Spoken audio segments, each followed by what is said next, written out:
Roman mythology is the body of traditional stories pertaining to ancient Rome's legendary origins and religious system, as represented in the literature and visual arts of the Romans. Roman mythology may also refer to the modern study of these representations, and to the subject matter as represented in the literature and art of other cultures in any period. The Romans usually treated their traditional narratives as historical, even when these have miraculous or supernatural elements. The stories are often concerned with politics and morality, and how an individual's personal integrity relates to his or her responsibility to the community or Roman state.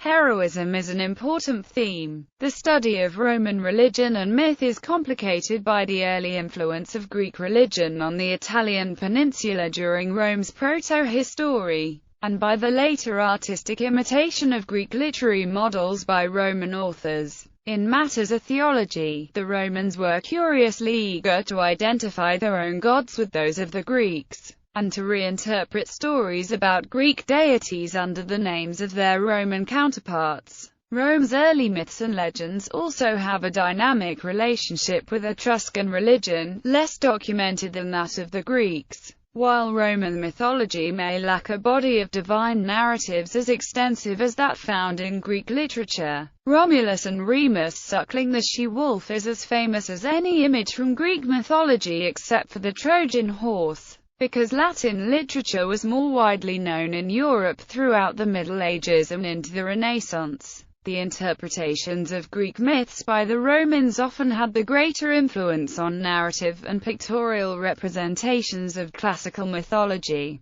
than Greek sources. In particular, the versions of Greek myths in Ovid's Metamorphoses, written during the reign of Augustus, came to be regarded as canonical. The nature of Roman myth. Because ritual played a central role in Roman religion that myth did for the Greeks, it is sometimes doubted that the Romans had much of a native mythology. This perception is a product of Romanticism and the classical scholarship of the 19th century, which valued Greek civilization as more authentically creative. From the Renaissance to the 18th century, however, Roman myths were an inspiration particularly for European painting. The Roman tradition is rich in historical myths, or legends, concerning the foundation and rise of the city. These narratives focus on human actors, with only occasional intervention from deities but a pervasive sense of divinely ordered destiny. In Rome's earliest period, history and myth have a mutual and complementary relationship. As T.P. Wiseman notes, the Roman stories still matter, as they mattered to Dante in 1300 and Shakespeare in 1600 and the founding fathers of the United States in 1776. What does it take to be a free citizen? Can a superpower still be a republic? How does well-meaning authority turn into murderous tyranny? Major sources for Roman myth include the Aeneid of Virgil and the first few books of Livy's history as well as Dionysius' Roman Antiquities. Other important sources are the Fasta of Ovid, a six-book poem structured by the Roman religious calendar, and the fourth book of Elegies by Propertius. Scenes from Roman myth also appear in Roman wall painting, coins, and sculpture, particularly reliefs. Founding myths. The Aeneid and Livy's early history are the best extant sources for Rome's founding myths. Material from Greek heroic legend was grafted onto this native stock at an early date. The Trojan prince Aeneas was cast as husband of Lavinia, daughter of King Latinus, patronymical ancestor of the Latini, and therefore through a convoluted revisionist genealogy as forebear of Romulus and Remus. By extension, the Trojans were adopted as the mythical ancestors of the Roman people. Other myths. The characteristic myths of Rome are often political or moral, that is, they deal with the development of Roman government in accordance with divine law, as expressed by Roman religion,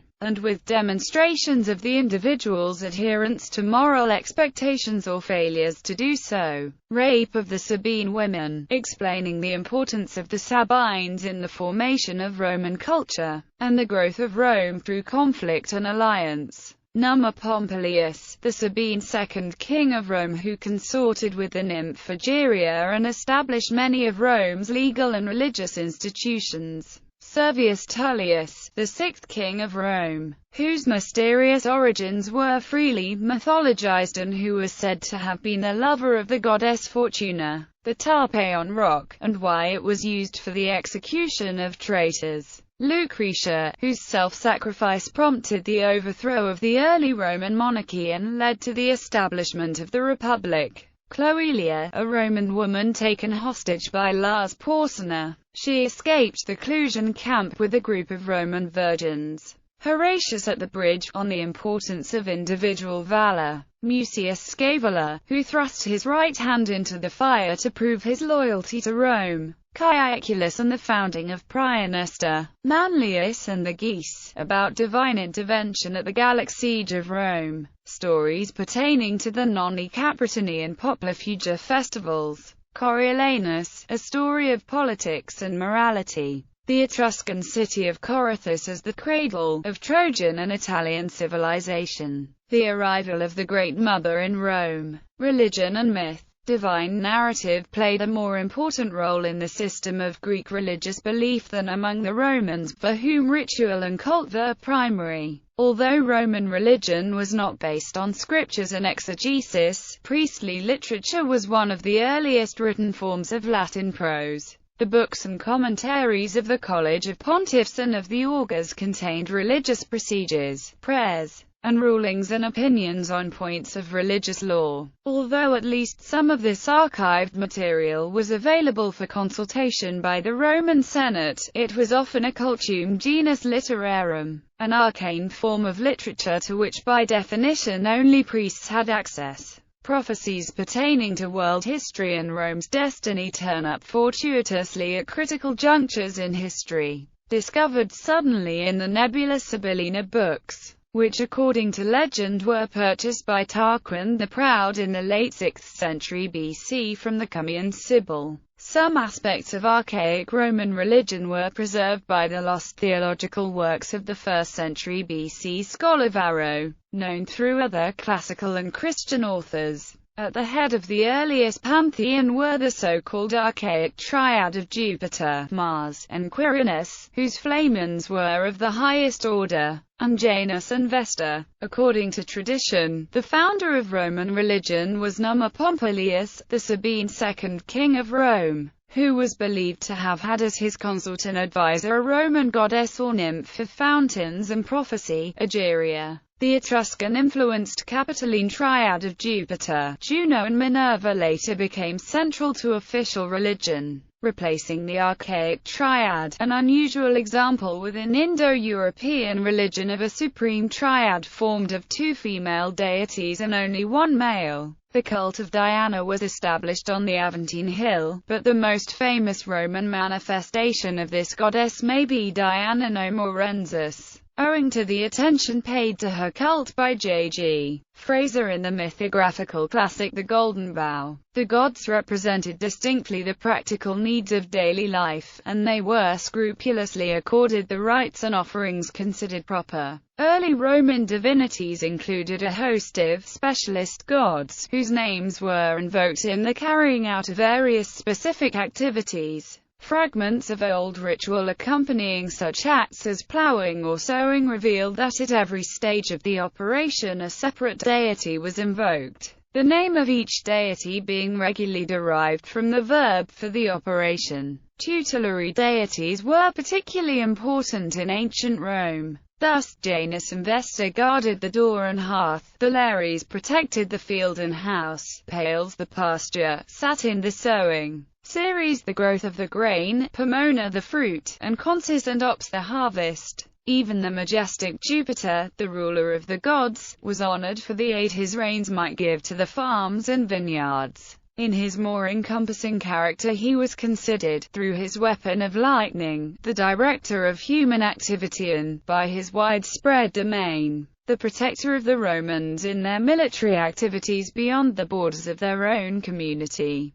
Prominent in early times were the gods Mars and Quirinus, who were often identified with each other. Mars was a god of war. He was honored in March and October. Quirinus is thought by modern scholars to have been the patron of the armed community in time of peace. The 19th-century scholar Georg Wissewa thought that the Romans distinguished two classes of gods, the diindigetes and the dinovincides or novinciles. The indigetes were the original gods of the Roman state. Their names and nature indicated by the titles of the earliest priests and by the fixed festivals of the calendar. With 30 such gods honored by special festivals, the novincides were later divinities whose cults were introduced to the city in the historical period, usually at a known date and in response to a specific crisis or felt need. Arnaldo Momigliano and others, however, have argued that this distinction cannot be maintained.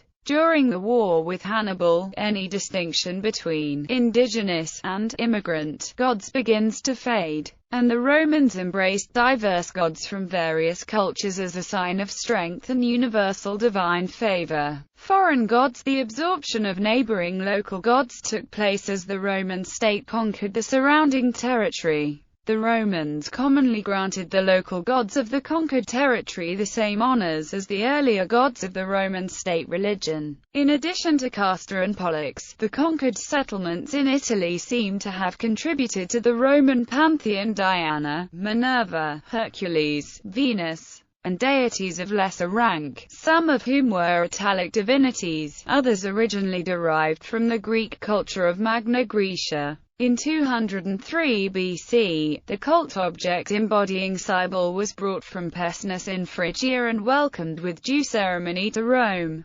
Centuries before the territory was annexed formally, both Lucretius and Catullus, poets contemporary in the mid-1st century BC, offer disapproving glimpses of her wildly ecstatic cult. In some instances, deities of an enemy power were formally invited through the ritual of evocatia to take up their abode in new sanctuaries at Rome. Communities of foreigners and former slaves continued their own religious practices within the city. In this way Mithras came to Rome and his popularity within the Roman army spread his cult as far afield as Roman Britain. The important Roman deities were eventually identified with the more anthropomorphic Greek gods and goddesses, and assumed many of their attributes and myths.